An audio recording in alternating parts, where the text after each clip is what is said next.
very much, Rebecca. Good afternoon to all of you. Hi. It's so wonderful to have you. It's also wonderful, Sergeant, to have you. Thank you so much. I'm sitting between, I must be an envy of a lot of people leading the change that we believe in. We have identified Farhan as our lead man in South Asia in this campaign for gender equality, in championing he for she, and of course, he is our global, he's our ambassador, Goodwill ambassador of UN Women.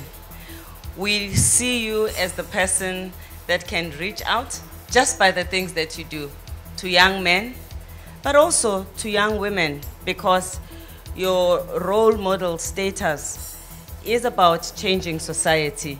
It's about talking the men so that they can represent the things that we want them to be. We have been touched by the work that you have done as an artist, as a screenwriter, as a songwriter, as a singer, as a poet. I'm so jealous, you've got so many talents. But the fact that you share your talents to change the world, I think, makes all of us feel that we're part of your life. Good evening, Dr. Phumzile, Farhan. Thank you for being here. Thank you for calling me. The first question is to you, Farhan. Throughout the fight for gender equality, we've seen that the focus has always been on women and how women can come to the forefront. Now, with he for she and events like these or movements like these, there's a focus which is shifting towards men and boys.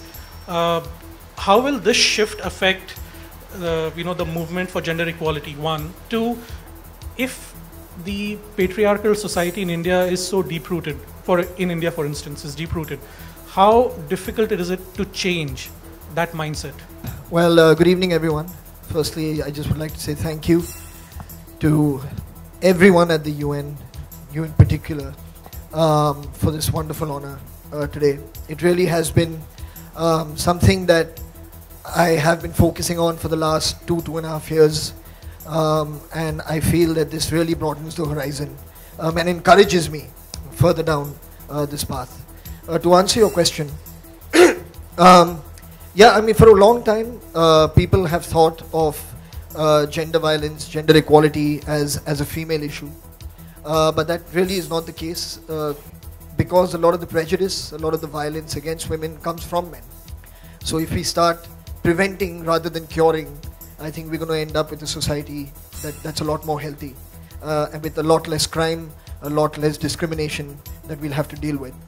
So I do feel that it's also a men's problem, it's also a male problem, and that's really where the initiative Mard was focusing on, is to reach out to young boys and young men to get them involved.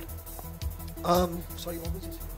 I was talking about the patriarchal society in India and how difficult is it to change the mindset, given that your reach of Mard, for instance, is mostly in the urban areas. But that's not necessarily true.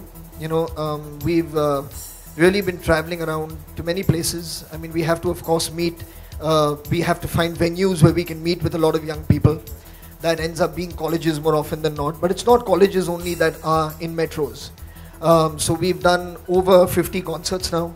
They've been from cities like Mumbai to cities like Ranchi, just various other places, wherever we can get students in number to speak to them. So it's reaching out to them via our communication personally when we go there. It's reaching them through music that we're creating. It's reaching them through the social media, which really everybody is on now, regardless of where they live.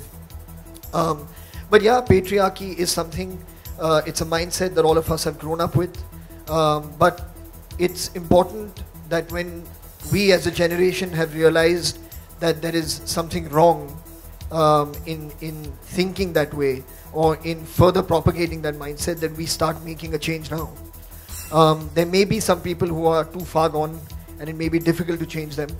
But if we focus on children, if we focus on education, I think going forward on a generation to generation basis, we'll see a huge change. Thank you, Farhan. Dr. Phumzile, the next question is to you. It will be 20 years next year for the Beijing Declaration.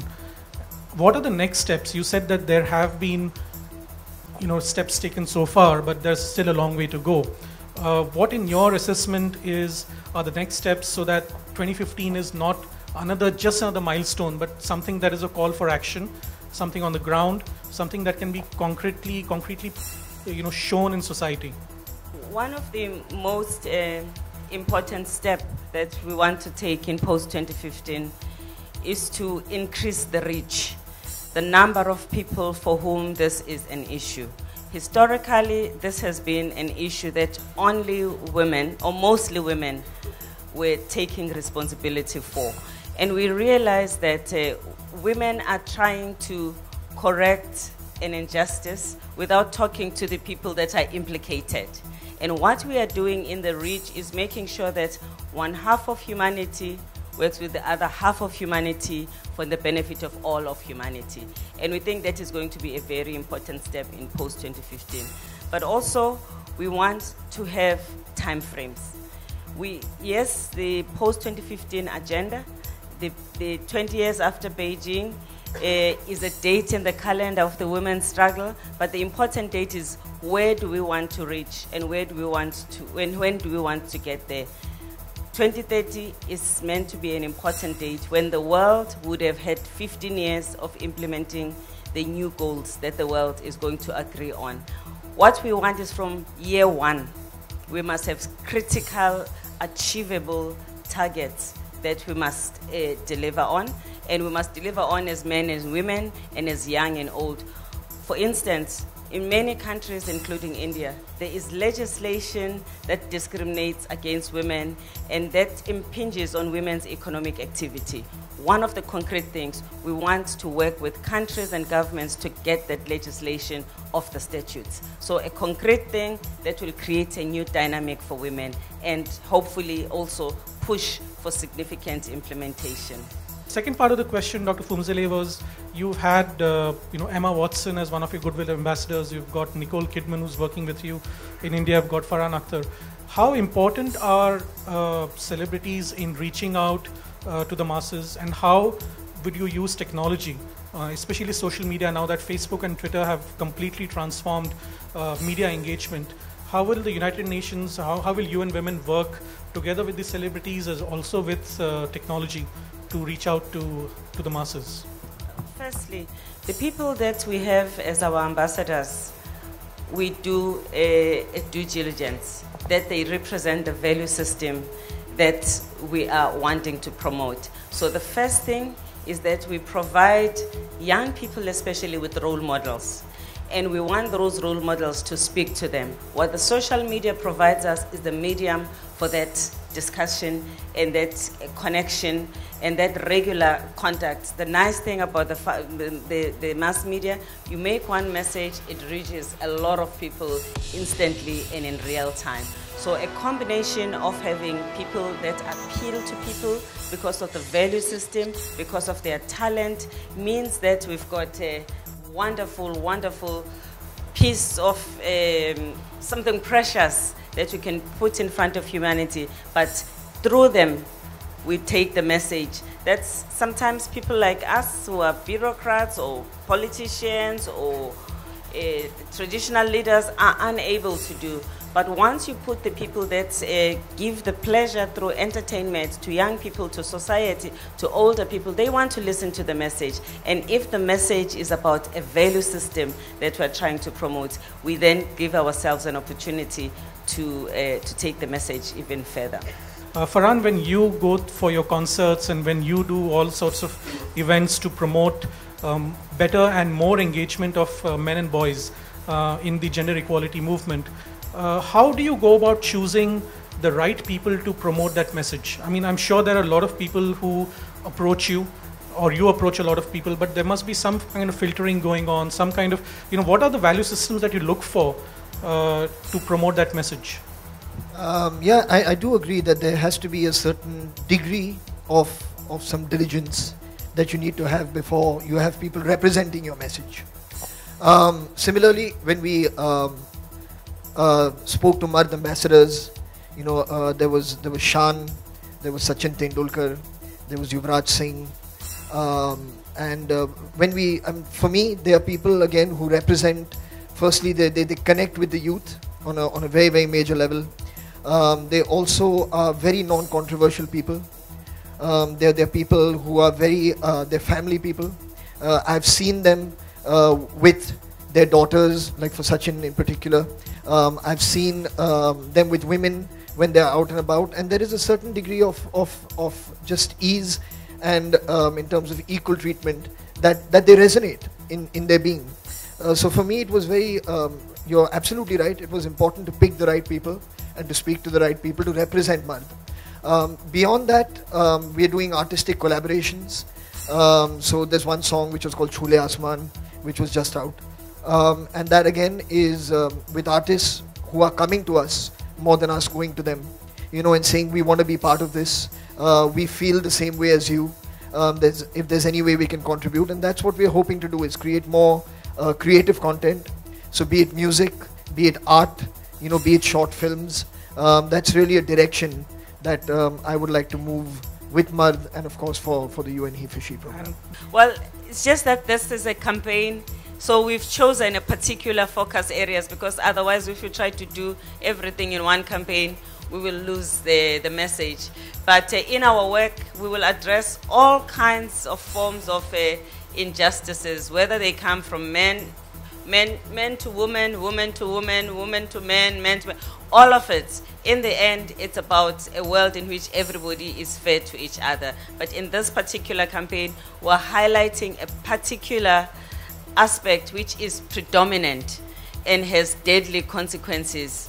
I mean, when I mean deadly, women actually die because of the behavior that we are trying to address. But this is not to say what you are highlighting doesn't exist. It is just not the focus of this particular campaign. In the entertainment scene and content, one of the areas that we're very concerned about is video games, because there's a lot of video games that encourage violence. A video game that gives a player an option to either beat up a woman or rape a woman, and that game is made available to a 7-year-old. That is quite worrying. It's one of the things that in the He for She campaign would like the He for She's to look into and to try to discourage boys and men to use those games, but even more importantly, to discourage those who produce those games to produce those games and bring them out into society. I know it makes a lot of money, so it's going to be tough, but I think this is something that when the numbers go higher and higher, we should be able together to fight back. What made you basically join this particular cause? Is it because you have two beautiful daughters? From that point, you thought of giving importance to this particular cause? Well, I mean, that too, but I also know many other people who have beautiful daughters, no, I think it's just something that troubled me for a very long time, and unfortunately, for a very long time I didn't do anything about it.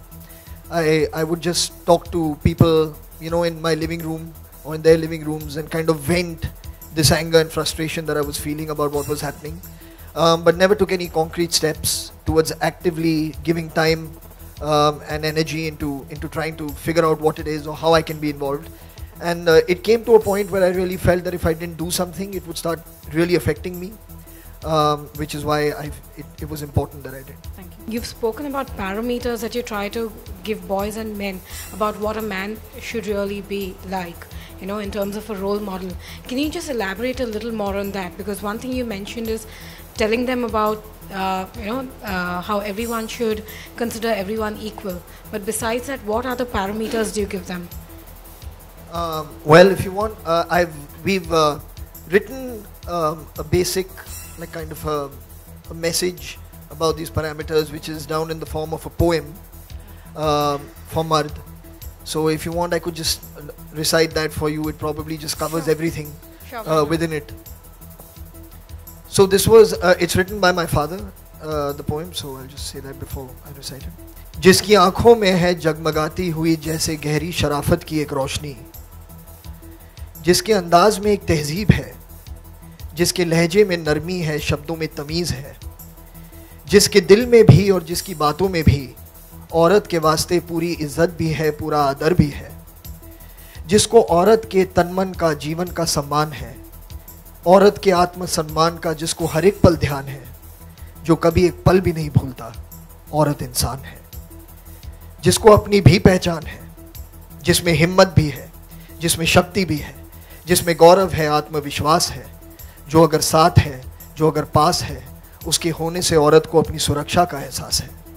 जो औरत का एक सच्चा साथी है, एक दोस्त है, एक हमदर्द है, सच तो ये है, वही मर्द है। I just wanted to ask you, do you think that the stereotypical roles that the women have in Bollywood are changing as time is passing? Well, I would like to believe that. You know, I think there's many films being made which are with author-backed roles for women. You know, where women are playing a lot more important parts than what we saw maybe about 10, 15 years ago. It's not just about romances anymore. They're parts of drama, you know, of very different kinds of films. So, yes, absolutely. And we have a lot more female filmmakers now. You know, so that in itself will start changing the kind of films that are being made. Because as men, maybe we understand men's issues more, so we talk a lot more about that in our films. I think women will also tend to probably write a lot more about what it is that comes naturally to them. कि बहुत से campaign चलाए जाते हैं महिलाओं के लिए, बहुत सारी एनजीओज़ हैं जो आज काम कर रही हैं इंटरनेशनल लेवल पे, नेशनल लेवल पे, लेकिन उसके बावजूद भी अखबार में हर रोज़ महिलाओं से के उत्पीड़न से जुड़ी हुई चीज़ें या बच्चियों के उत्पीड़न से जुड़ी हुई चीज़ें पेपर में पढ़ने को, देखने को, सुनने को मिलती हैं। खबरें आती हैं, 2-4 दिन तक उसे कवर किया जाता है, हाईलाइट होती हैं चीज़ें, लेकिन जो महिलाएँ जो गाँव में हैं, जो बच्चियाँ हैं, जो मेट्रो तक तो चलिए ठीक है, बातें निकल कर अवेयरनेस के तौर पर आ जाती हैं, लेकिन जो गाँव की बच्चियाँ हैं, जो गाँव की महिलाएं हैं, क्या लगता है कि इतने सारे अवेयरनेस के बाद, इतने सारे कैंपेन के बाद, इतने सारे एनजीओज़ के एक्टिव होने के बाद भी सोसाइटी में चीज़ें अभी भी मिसिंग हैं, वो वहाँ तक नहीं पहुँच रही हैं जो एक गरीबी रेखा के नीचे जीने वाली एक परिवार है, उस परिवार की औरत है, उस परिवार की बच्ची है। मैं ये नहीं मानता कि जो बहुत सारे ऐसे एनजीओज़ हैं जो अलग अलग एरियाज़ में अलग अलग स्टेटस के लोगों के साथ काम कर रहे हैं, तो I think it's not right to say that nobody is reaching out to people who are not in cities or who live below the poverty line. There's many people reaching out to them and doing some great work in helping them, you know, whether it's find education, find employment, or just basic awareness, again, like was mentioned earlier about themselves. तो ये हो रहा है, और media भी जो है, मतलब it's a very very important role the media plays in this. और वो वक्त गया कि सिर्फ एक सेंसेशनल हेडलाइन के लिए लोग कुछ कहते थे and there was no follow up. मेरे ख्याल से आजकल media, they are very responsible in terms of following a story to its logical conclusion.